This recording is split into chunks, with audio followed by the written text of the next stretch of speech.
Hello! With how Roblox is pushing some awful updates that are killing some games, I might as well make this video before these types of games just fade away. Welcome back into the Dreamsphere. And today, I have brought you guys 3 more games that are heavily inspired off Yume Nikke. And if you haven't watched the first part of this video, go watch it if you're interested. But if you have already watched it, you'll know how this type of video works. So without keeping you guys waiting, enjoy the video.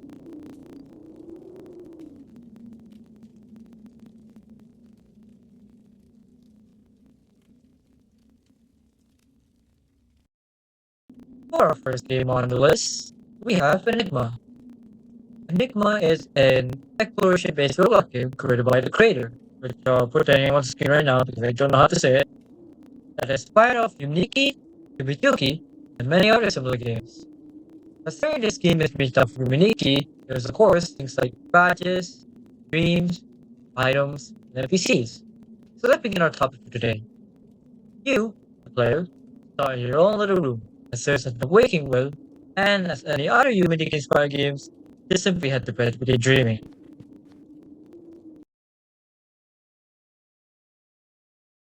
Once the player is transported into their dreams, they end up in a dream called Nexus, which serves as the main lobby that allows players to be transported into other dreams. However, as you begin your journey, the player must obtain an item called the teleportation device. But you might be asking yourself, how do I get a teleportation device? Well, that is where an important character comes in. Meet Wool. This little robot plays an important role in helping the player traverse the dreamscape and serves as a guide if you're ever lost in what to do. After talking to Wool, he will hand you his trinket, which is the teleportation device, which allows the player to finally begin their dream journey.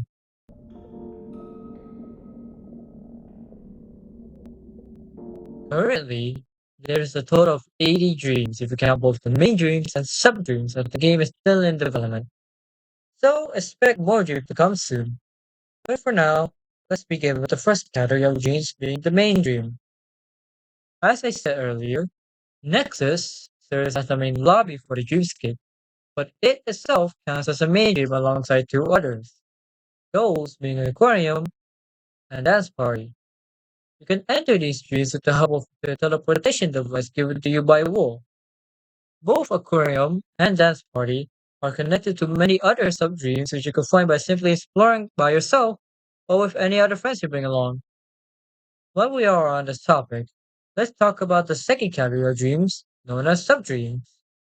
Sub-dreams are the dreams that are connected to the main dream, and similarly to the main dream, sub-dreams are also connected to many other sub-dreams, but with the difference of having only one other sub-dream connected to it, while the main dream are connected to a bunch of other sub-dreams, which is a mouthful to understand, but once you understand it, I'm pretty sure it's supposed to start from there.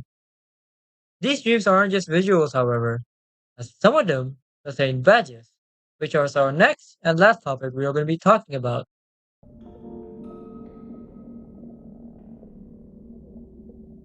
While exploring the dreams, if you are lucky enough and understand some of the dreams, you may be rewarded with a badge.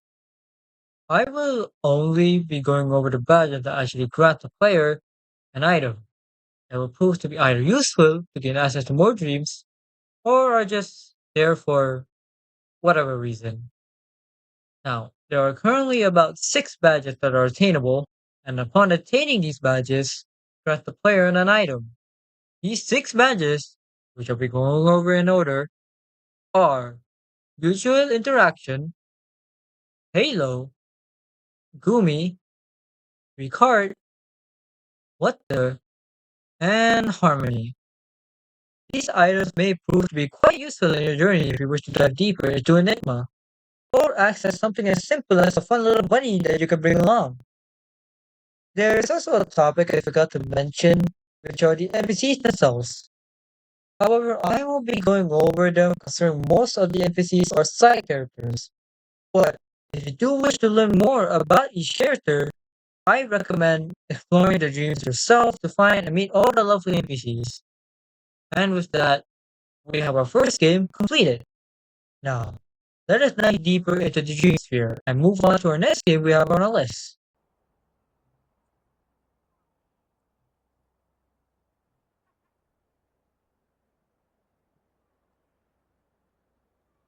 This game on our radar is simply called Late July Midsummer. Another game based on Yume Nikke and Yume Tuki, created by these two individuals named Ryu Cells and Homo Lily. So with that out of the way, let's begin our topic. You, the player, play as a character named as Nessie, which I'll simply refer to as Ness for short. She is the protagonist of Late July Midsummer. Her lore isn't really that relevant in the story, I think.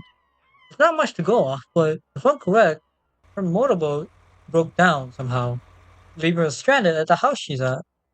At this specific house, you are able to interact with your environment, but there's also one item that Ness can actually pick up and use, that being the fishing rod, and you're able to sit near the docks and begin fishing, as Ness is a fisherman.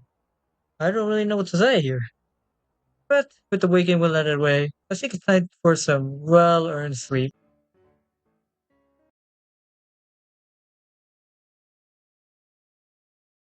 Once you enter the dream world, you should end up in a dream that is also called the Nexus. The Nexus is a near perfect replica of Ness's house, in the waking world.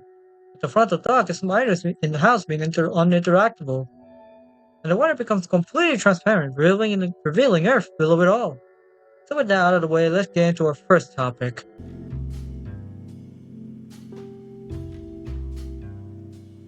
In this game, there are currently about 190 dreams that, if I'm correct, that the player can find on their journey. Looking at the wiki, there isn't exactly a category of dreams. They're just sorted alphabetically. So, to make my life easier, I'm just gonna go over six of them.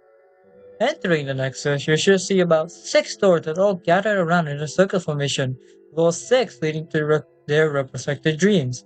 With an extra seventh door you could find in the attic, which leads to the credits. Or you just use the command, which I put on screen right now.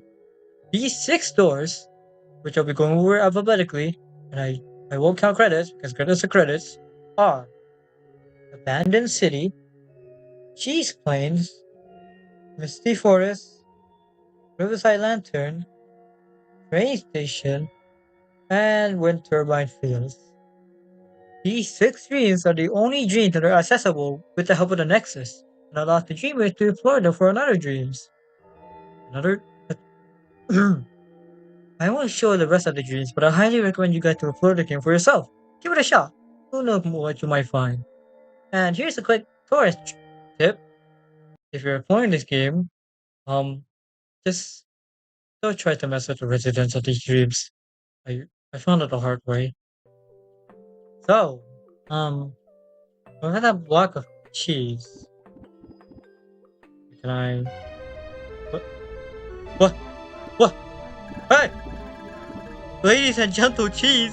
Hey, what can I do? I present to you yet another foolish individual. Yes, yet another audacious individual attempting to get near the sacred cheese.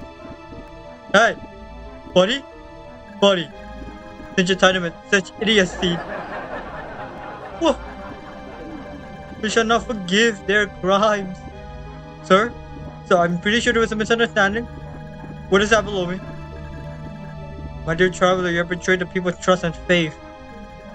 Prepare to face the wrath of our cheese gods and all of the cheese before you. What? Now, if you will, gaze upon this criminal. Fuck. Where can I click? Did I click? No! Fuck!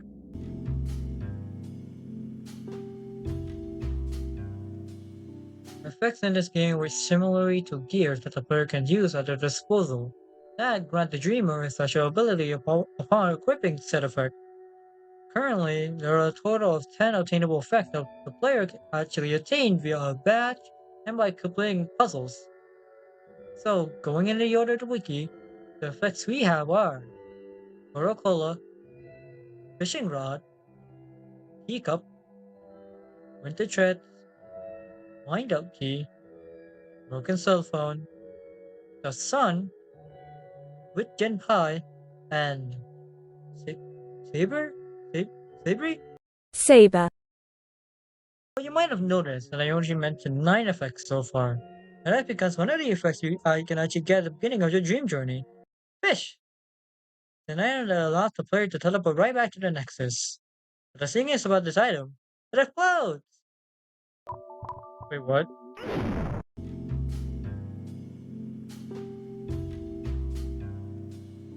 Now, before moving on to our last game for the day, I want you guys to know that this game actually has a UGC store which is created by the group known as Killing Time.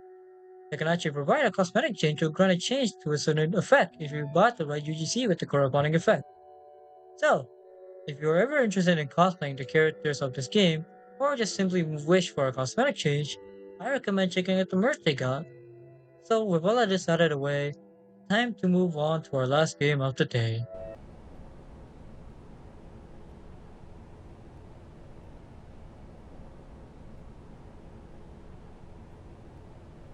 Moving on to our last game on the list, and most likely one of the longer ones out of the two, is Dreamville. Dreamville is a surreal, never mind, horror exploration game created by Noroi.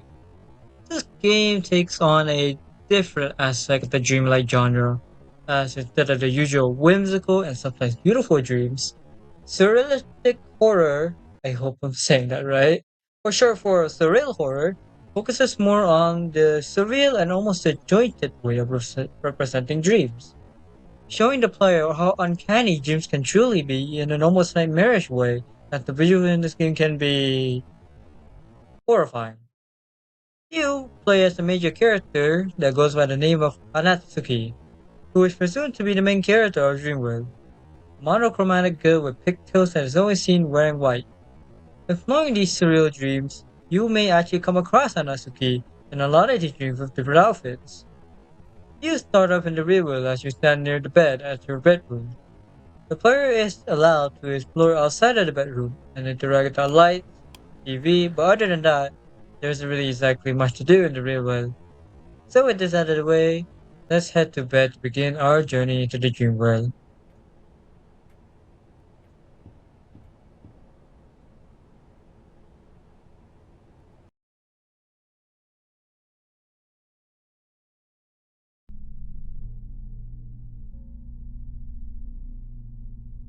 The dreams here, otherwise known as locations, are split into two categories, those being entry locations and deeper locations. Knowing this, let's start with the first category of locations, those being entry locations. Entry locations are the dreams accessible from the very start of the dream to help with the nexus, which is in the dream version of Anasuki's bedroom with some difference between the neon footprints, which I don't know why they're there, and the missing roof. Now, getting back on the track of the topic, there are only about 7 entry locations, if you don't count the Nexus, which are all represented to the player with the help of doors. These doors all lead to their own entry location, so by going in order from left to right are Grocery Store, Carnival Well, Mural Well, White Desert, City Well, Graveyard Well, and Pyramid Well. With the help of entry locations, they allow the player to access even more genes, which are classified as deeper locations. Deeper locations are the genes only accessible by exploring entry locations. There's a buttload of these dreams, which I will be going over, but I highly recommend checking them out for yourself if you have the time. So with locations out of the way, our next topic for Gene Will is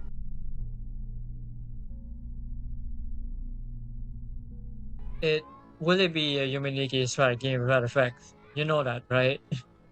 In this game, there's a total of 21 total effects that the player can obtain that alter their appearance in some way. They would also sometimes grant the player a special ability upon usage. I said sometimes because some of them are kind of there, cosmetic wise, yeah. Now, I would go over the effects, but since there's 21 of them, I am not covering all of that. But to actually obtain these effects, you mainly either have to interact with said object or by interacting with a certain NPC who will give you that effect. Apologies in advance if I didn't really cover the effects, but there's like 21 of them and I don't really want to cover all that. So, but if you really want to know what they do, I recommend finding out yourself by exploring Dreamwood. or spoil yourself the fun by watching a guide. Man, who would do such a thing for the sake of a video, right? So with this out of the way, you expect that this is where the topic ends. But there is one more topic I want to go over. The thing that separates this game from the rest is that this game is practically finished. It's had its last update for a while now. But why is this important? Well, with this game being finished brings something that we are going to talk about as our last topic for Dreamwood. That being,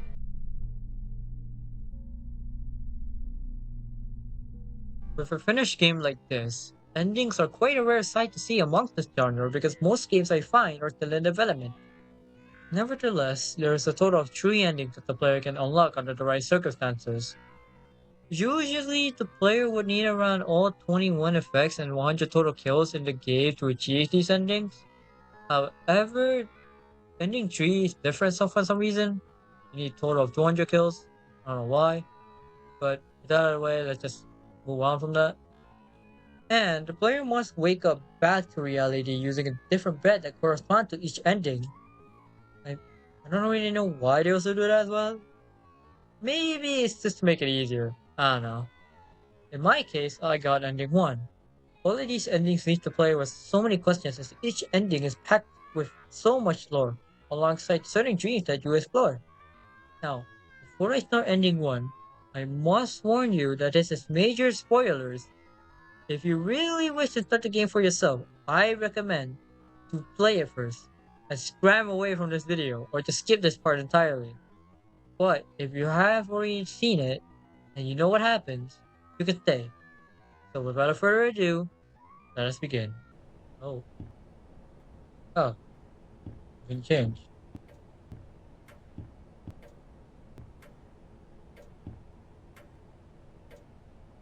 Any difference? Maybe over here? Oh, not really. I didn't really see what it did though, that's the issue. I only know there's like 3 endings. I didn't really. Oh, that's.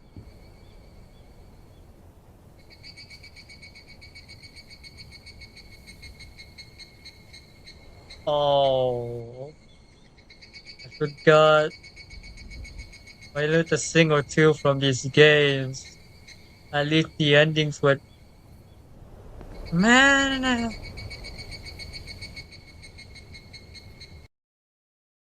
Oh, here we go.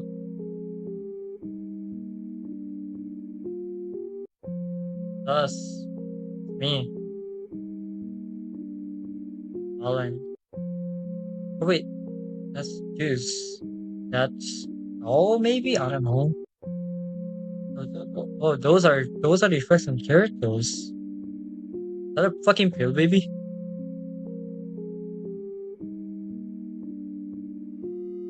Oh, and white.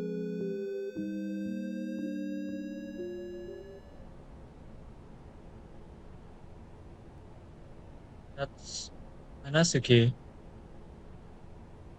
This is a hospital.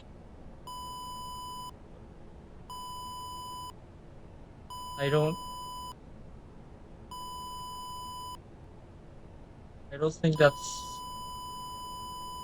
not a good sign.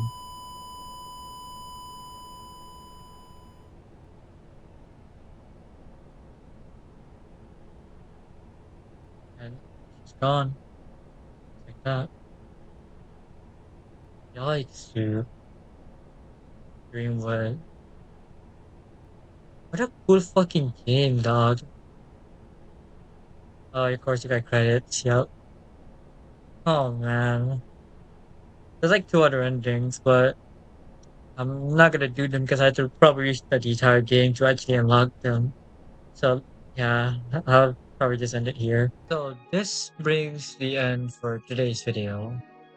I really hope you guys enjoyed me covering 3 other Yume Nikke inspired games on Roblox, as you guys seem to really like the last one. I don't really want to make this video too long because the editing this took me a month. A month. You know how tiring this is? Well, nevertheless, I really hope you guys enjoyed this video, and I just want to say thank you for watching if you made it this far. And before you go, like I said in all of my other videos, I hope you have a wonderful day.